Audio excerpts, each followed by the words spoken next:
So I wanted to talk to you, Colonel Macgregor, about specifically about the Ukraine war, and how would you summarize that war in terms of U.S. military strategy? Well, I think first of all, this way, geopolitical strategy and military strategy. We'll take them both. Well, I think we need to establish up front that there has never really been a strategy. That's part of our problem, and it's been a problem for us for decades. And by strategy, you usually mean that you have a clear, unambiguous, attainable political military objective. You have a way to achieve it. And at the end of that process, you have an end state in mind. In other words, you have some vision of what you would like things to look like when it's over. We tend to stumble into things and then muddle through as opposed to devising an effective strategy. And right now, Ukraine is a good example. We, as you know, and by the way, I want to take a minute here just to thank you for your pursuit of the truth, because today, when we talk about Ukraine, that's really what we want to get at more than anything else is what's the truth, because the truth has been very difficult to discover, and very few Americans have heard the truth. And it's not just Americans, it's most of us in the West. So if you look at the situation today, we have to go back probably into the first part of this century, at a series of discussions that Mr. Putin, when he became president, held with leaders in the West, trying to articulate to them his concerns about the expansion of the NATO alliance. And in 2008, despite these discussions, we made it clear that we didn't care, that we were going to advance the borders of NATO east to include Ukraine. And now keep in mind that Russia does already have a border with NATO. It's in Estonia. It's a small border just south of St. Petersburg. But the Russians view whatever happens in Ukraine as a potentially existential matter for them. And in 2014, we backed or staged or orchestrated a coup that put in power a very radical regime that was hostile to the interests of Moscow and to Russia. And as a result of this, Mr. Putin and his colleagues in the Kremlin were convinced that the United States Navy would very shortly end up docking in Crimea, in Sevastopol, and take over the naval facilities there. And that's one of the reasons that Putin struck quickly and seized control of Crimea, because he wasn't prepared to cede dominance in the Black Sea to the United States and NATO. Subsequently, the Ukrainians began attacking citizens inside their borders who were Russians. And almost a third of the population certainly is first and foremost Russian speaking, and probably 20 to 25% are frankly Russians living in the part of Ukraine where today the fighting is occurring. And these people were treated as second-class citizens. They were told to become Ukrainians, to abandon their heritage, their language, their culture, or they would be subject to harsh treatment, which of course many of them were. At the same time, there were two oblasts or provinces in the east, Luhansk and Donetsk, that indicated they wanted to retain their Russian culture. They would stay inside Ukraine, but they wanted to continue to live as Russians inside Ukraine. This was unacceptable to the new regime, and the new regime began shelling them. And in the space between the outbreak of the current war on 22 February last year and 2014, when this crisis first began, 14,000 people were killed in that area.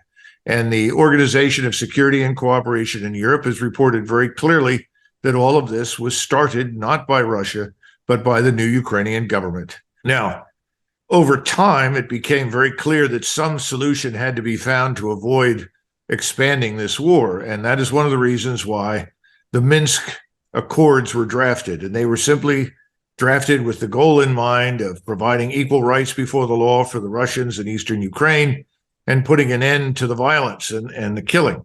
This unfortunately never occurred.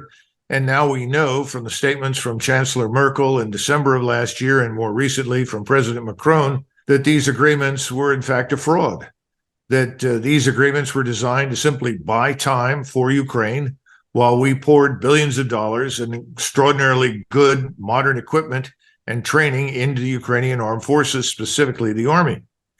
Can I interrupt you, Colonel McGregor? Yes. You can explain to the audience about who drafted the accord and who were signatories to it. Well, it was France, Great Britain. I think it was Great Britain and Germany and Russia, and of course We were not really signatories to it, but we were co-sponsors, if you will. We were backing it. And the Ukrainian government Yes. refused to ratify it. It was voted on, I believe, by the citizens of Donbass. Yes, I mean, this was everything that was contained in those accords was acceptable to Russia and acceptable to the citizens of Ukraine who were Russians. Unfortunately, there was never any intention to impose any of it. Let me interrupt you one more time, because I don't want to spoil your train of thought. I want you to understand. I think it's important to establish, because the Minsk Accords show what Russia at that point was willing to settle for. So that's, if you look at this current military exercise, which has now killed 300,000 Ukrainians, it's almost unimaginable that at the end of this, they're going to get back, Ukraine is going to get back what it could have gotten with just a signature on that agreement with the Minsk Accords. Oh, can you just tell, as my understanding is, that it was that NATO would not move into Ukraine, that I believe that the missile launchers that we have in the Ukraine would be removed, that the people, the ethnic Russians in the eastern Ukraine, that some of that would be an autonomous region within Ukraine. So it would continue to be part of Ukraine, but the people would have some rights. You're talking about something that the Russians were willing to accept, which is effectively a multi-ethnic, multinational state, which is not a new development in Europe. We've had them over the centuries. Austria-Hungary, Yugoslavia, Czechoslovakia, Tsarist Russia were all multinational states. So there was no interest on Russia's side in breaking up Ukraine. Far from it. They were happy to have it intact. Now, this, of course, does not address Crimea. And at the time, they were unwilling to address Crimea because, from their standpoint, with considerable justification, the majority of people in Crimea are Russians and wanted to be part of Russia. But more important, it had been part of Russia since 1776. And it was an accident of history created by our friend Khrushchev in a drunken stupor that changed the hands of Crimea and put it in the camp of Ukraine. Bottom line is, there was no interest in the West, in Washington, London, Paris, Berlin, in changing anything that would benefit Russia, certainly not changing what they had planned for Ukraine. And by the time you reached December of 21 and January of 22, it's very obvious to the Russians that this force that has grown up in eastern Ukraine is actually very formidable, well-trained, well-equipped, and was poised, frankly, to attack those two breakaway provinces with the goal, ultimately, of retaking Crimea. So from their vantage point, this was a preemptive strike to prevent that war from breaking out. And for those who say, well, this is evidence for Russia's desire to expand and rebuild the Soviet empire, we ought to keep something in mind. When the Russians went in, they went in with a remarkably small force. I mean, Ukraine's the size of Texas. They went in on the ground with 90,000 combat troops. The Ukrainians, of course, put up fierce resistance because they were already present and ready to fight. But most important, Moscow seemed to think that once this began, there was a willingness in the West to become serious and finally negotiate an arrangement. And it took several months for Mr. Putin and his colleagues in the Kremlin to realize no one wants to talk. There will be no negotiations. And you'll recall that in April, Boris Johnson, the prime minister, flew to Kiev and essentially told Zelensky, don't negotiate with these people. We'll provide you with whatever you need. We'll stick with you until you win. And of course, in March, that's exactly what President Biden had said. So they wanted to stop any potential movement that would have resulted in some sort of compromise, particularly a compromise that would have made Ukraine neutral. And of course, neutrality was always very attractive. Austria was made neutral in 1955, and in large part because Eisenhower was anxious to make more states neutral in Europe, because he said we can't possibly protect them all. Well, here we are now insisting that nothing can be neutral. Everything must belong to NATO, and it has to happen on our terms. This is something Russia can't accept. And so the Russians decided, well, now we're at war. We're going to have to go over to the defense, build up our forces, and prepare to end this war on our terms. And that's essentially what you've watched since late September, October, Russia on the defense, while the Ukrainians launched countless counterattacks against them. And this is turned out to be a catastrophe for the Ukrainians. They've lost, as you point out, over 300,000 dead. The Russians, in contrast, contrary to what the mainstream media says, have had perhaps 30,000 killed and perhaps 40 or 50,000 more wounded. But the difference between the Ukrainian wounded and the Russian wounded is profound. The Russians rapidly evacuate people, and most of the wounded return to duty, whereas the wounded Ukrainians rarely get the medical attention they need in time, and they don't usually return to duty. So the losses are irreparable. And at this point, we have a very desperate regime in Kiev that will do anything to try and drag the United States, preferably, into war on its behalf. And that's why you see these ridiculous drone strikes against Moscow in the hopes that someone will say, well, see, the Ukrainians have some life left in them. We just need to help them a little more. When in reality, they are definitely on the ropes. And they know that when the ground finally dries out, there are hundreds of thousands of Russian troops who will come out of their defensive positions and attack. And that will probably happen at the end of May or in early June. And the fact is, the Russians will not lose this war. No. Because they cannot. It is an existential battle for them. This is not, if we were fighting a war over Canada or Mexico, this kind of war, it would be existential. We would throw everything, the last human being in our country, at them. Absolutely. And this is not a core strategic, Ukraine is not a core strategic interest for the United States. It's an afterthought for us. It's an opportunity, but it's not a core strategic position for us. Yes. And of course, to strengthen or reinforce your point, that was effectively what Khrushchev concluded when he confronted President Kennedy in 1963 in the Cuban Missile Crisis. Cuba was not a core strategic interest for Russia. Exactly. But at that point, just to enlarge that point, Turkey was. And we had Jupiter missile systems in Turkey. And the secret arrangement that my father and my uncle arranged with Ambassador Dobrynin at that time, and with Khrushchev, with whom they had a very, very cordial and close and trusting relationship, was that we would remove those missile systems from the Russian border, which is very analogous to what's happening in the Ukraine today, as long as they remove the missile systems from Cuba. So there was a recognition that this was our sphere of interest here in our hemisphere, and that the Russians also had a sphere of interest. And we have to remember, my uncle, President Kennedy, used to always say, you need to be able to put yourself in your enemy's shoes and understand the worldview that he's looking at if you ever want to settle any kind of dispute. And he was able to, he made this very famous speech to American University the summer before he died, in which he said, we have to understand the Russians won World War II for us. They lost a third of their countryside. 1 out of every 13 Russians was killed in that war.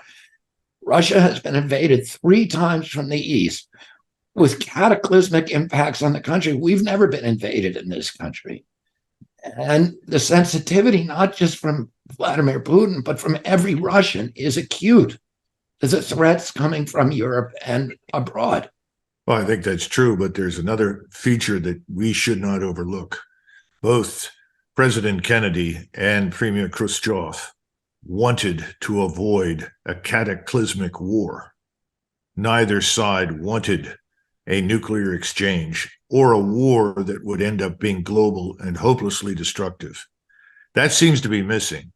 It seems to me that in the current administration, there is an acute lack of fear of just how devastating a nuclear exchange could be, number one, and number two, no appreciation for high-intensity conventional warfare as something that we do not want to wage anywhere in the Western world. For that matter, why would we want to wage it in Northeast Asia?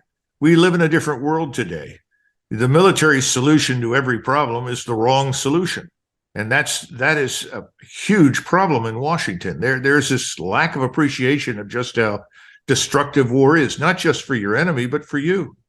Part of the propaganda campaign for every war that we get into is that people like you who question the war are your patriotism is questioned. You're accused of being sympathetic with Vladimir Putin. How do you react to that kind of accusation?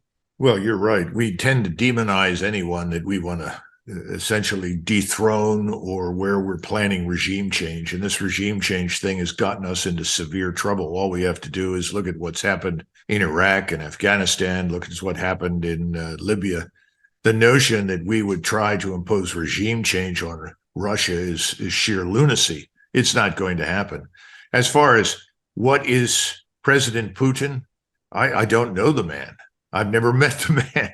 I don't speak Russian. In fact, I grew up in North Philadelphia with large numbers of Ukrainians and Poles, so I'm very familiar with them. And I studied Soviet and German operations and strategy in school. But the point is that it doesn't matter, frankly, who is sitting in the Kremlin, as long as that person is someone who doesn't want a war. And I think it's very clear that Vladimir Putin does not want a war with the West. He's not prepared for it, doesn't want to go to war with us. There is no evidence at all that he wants to reconquer Eastern Europe, the countries occupied at the end of the Second World War. Far from it. That's more trouble than it's worth. It's a losing proposition economically. He's not interested in that. We are the ones that have pressed this issue with him. We are the ones pressing to the East.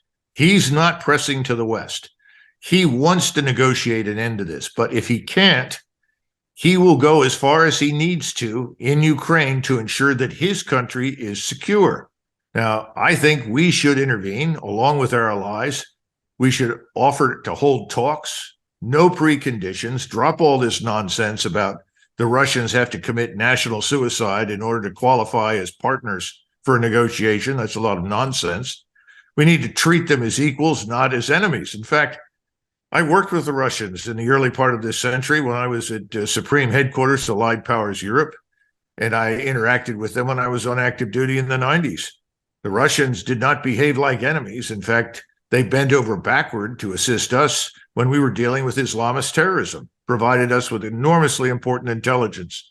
We could never have gotten into Afghanistan the way we did without their help in 2001 and 2002. So I reject this notion that the relationship that we have with Russia must be hostile. I don't think it needs to be. Doesn't mean we should become bosom buddies and friends, but we need to understand their interests, which was essentially President Kennedy's argument. They are willing to understand ours. All of this is about interest. This is not personal. This is not an emotional fight. This is about interests, and you're absolutely right. We have no core strategic interest in this area, nor should we. But we do have an interest in ending conflict. That's what we should be focused on. And what about the geopolitical implications of pushing Russia closer and closer to China, which is happening with this war? You know, China and Russia have become natural partners for reasons that have nothing to do with us. And that's simply because Russia has an abundance of resources, an abundance of food, minerals, timber, you name it, coal, iron. Everything that China needs for its scientific industrial expansion lies in Russia. Russia alone can largely fuel China, if that's what it comes down to. At the same time, Russia needs secure borders in the East. As you pointed out, Russia has had wars with Japan. Russia was conquered by the Mongolian hordes. It wants peace in Central Asia. It wants peace on its borders. And contrary to popular belief, having been in that part of the world, I can tell you that there are not hundreds of millions of Chinese anxious to move north and live in Siberia. That is not an appealing idea for them. So the notion that somehow or another they should be at war with each other is nonsense. There's no reason for conflict. They've buried the hatchet. They want to do business. By the way, even the Japanese and the Chinese have largely buried the hatchet. They're not going to go into a war with each other. They understand how mutually destructive that could be. We've got to get out of this war business. Now, that doesn't mean we'll never fight again, but the problems that we may face in the future don't need to be in Eastern Europe. They don't even need to be in Northeast Asia. When President Biden made his statement that he thought we needed regime change in Russia, and then Lloyd Austin in 2022, who's his Secretary of Defense, said that one of the objectives, the mission objective in Ukraine, was degrading the Russian military force and exhausting it so that it can't fight anywhere else in the world. Would you consider that an objective, a military objective, exhaustion? No, I mean, it's absolutely absurd. It's ridiculous. How are you going to do that? And why would you want to bother? I mean, the supposition is Russia is a danger to us, and we have to somehow or another reduce that danger by harming it. I don't sign up for the notion that Russia is a great danger to us. They're not planning on invading us. They don't want to destroy us. They actually would like to do business with us. I think what we need to understand is that what we're getting now, instead of what Lloyd Austin described, is the opposite. Russia had a very small standing professional army at the beginning of this process. The plans are now to maintain an army of over 1 million men. They've already got over 750,000 in the field. And then you go beyond those that are in the field in the east, there's another 150 to 200,000 out there in Siberia and along the border. You're now looking at the restoration of Russian national military power on a scale that we haven't seen since the 1980s. That's the outcome of this stupid war, the very opposite of what we said we wanted. On the other hand, our military is in ruins. It's in terrible condition. We've wasted decades of stupid spending on the wrong solutions, the wrong force structure, the wrong strategy for the wrong reasons. These chickens are coming home to roost. And we're not even talking about the damaging social engineering that someone like your father would have, or your uncle would have dismissed out of hand as lunacy because he served in the Navy and he had some concept of what discipline and cohesion meant. We have people now that don't have any idea, and yet they've decided to act like God and tinker with things that are destructive. So we have a huge morale problem, a discipline problem. These things are not what you want if you're going to tempt your potential adversary into conflict. And we still have roughly, 40,000 troops in Poland, another 10, 15,000, maybe 20,000 in Romania.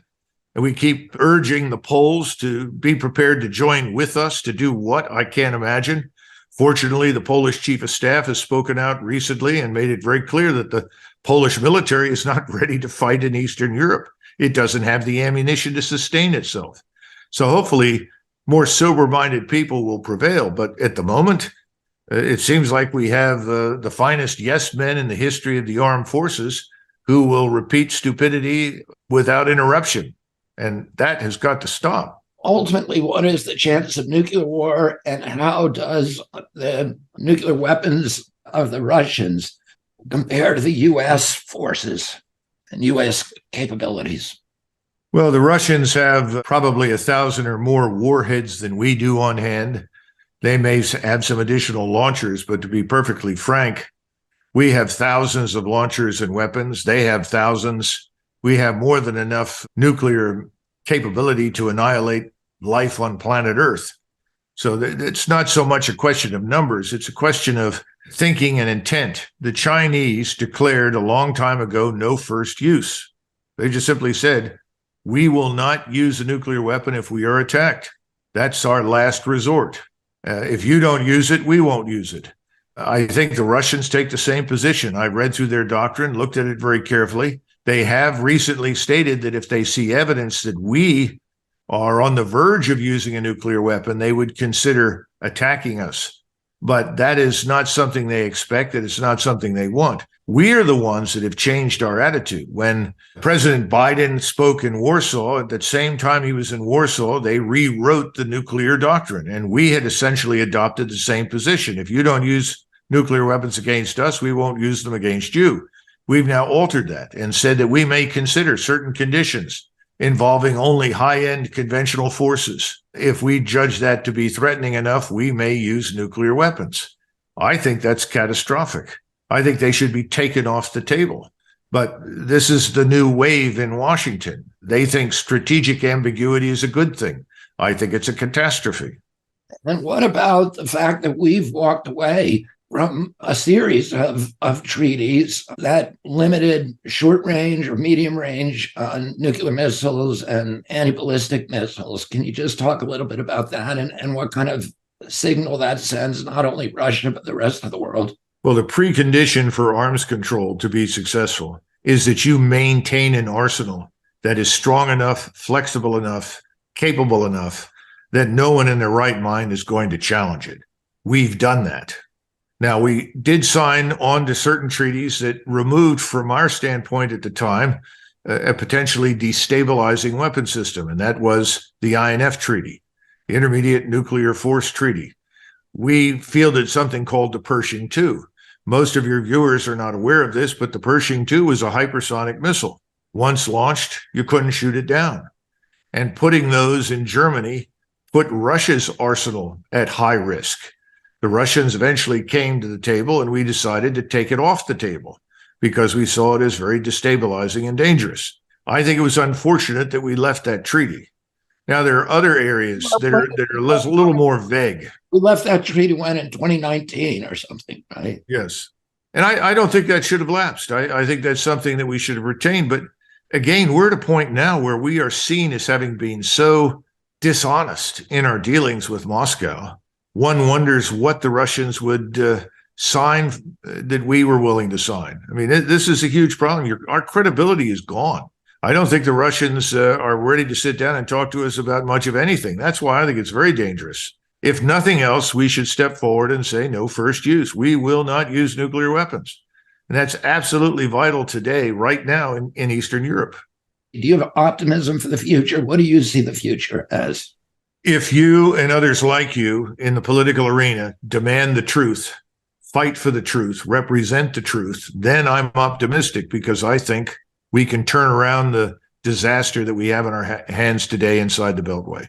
But other than that, if we don't move in that direction, I don't see much good on the horizon because I'm worried that our fragile economy and corrupted financial system will both implode. And the danger that I think about on a routine basis is the fire sale of U.S. treasuries overseas first, whether it's the Chinese, the Japanese, the Saudis, whomever that owns our treasuries starts to sell these things off. That puts the economy into a tailspin into the dirt. There's no easy solution to that. We're already watching the bank runs increase in frequency and number. That's not going to go away. The biggest issue is confidence. There is a lack of confidence in the banking system, a lack of confidence in our government. That lack of confidence is here at home and it's overseas. That's not going to be easy to fix, but we need new faces, new people with a fresh approach. It's the only way to save us. And that means, if you're the chief law enforcement officer of the United States, as the president is, you've got to enforce the law. We're not doing it. We're not doing it on our borders. We're not doing it in our cities. Has to happen. I think your most important contribution right now is twofold. First of all, you've done something that very few political figures in this country have undertaken in a long time. You have insisted on the truth. You have pursued the truth in spite of enormous opposition presented by the pharmaceutical corporations and the huge money that they can contribute to people on the Hill to stop you. And you have been successful. You have demonstrated not only that you can find the truth and reveal it, you've also demonstrated that there is an appetite for it in the American population. That has to continue. We need the truth on Ukraine, just as you found the truth on the COVID issue and the vaccine. Secondly, you are now talking about unifying people across party lines. It doesn't take a PhD to figure out that most of the people sitting on the Hill today are part of the same cabal. They are a uniparty, and they're all about, sadly, far too much money. We've got to turn that around. There are lots of Democrats and Republicans who agree with each other on the big issues. They've got to set aside whatever minor differences they have and unite to correct these major problems. We've got to do that or we will lose our republic. And I think that's the message that you've been sending. And that's why your popularity is rising and will continue to rise. Where can people find you and where can they support you? Well, hopefully, on the street and not in jail at any time, in any near term. But Same here. Just kidding. Yeah, look, you can Google Colonel Douglas Macgregor. Just spell it right, and you'll find anything you want. There are lots of things on YouTube. Most of them, by the way, are not from me that show my or repeat my speeches and so forth. But there's also a website, and you can find anything that I've written, and you can see that all of things you and I are discussing have all been written and spoken about over the last several years. So again, I just want to thank you for everything you're doing. Don't stop. Thank you very much, Colonel Douglas Macgregor, and thank you for your patriotism, your love for this country, and your courage and vision. Sure, absolutely. Thank you, sir.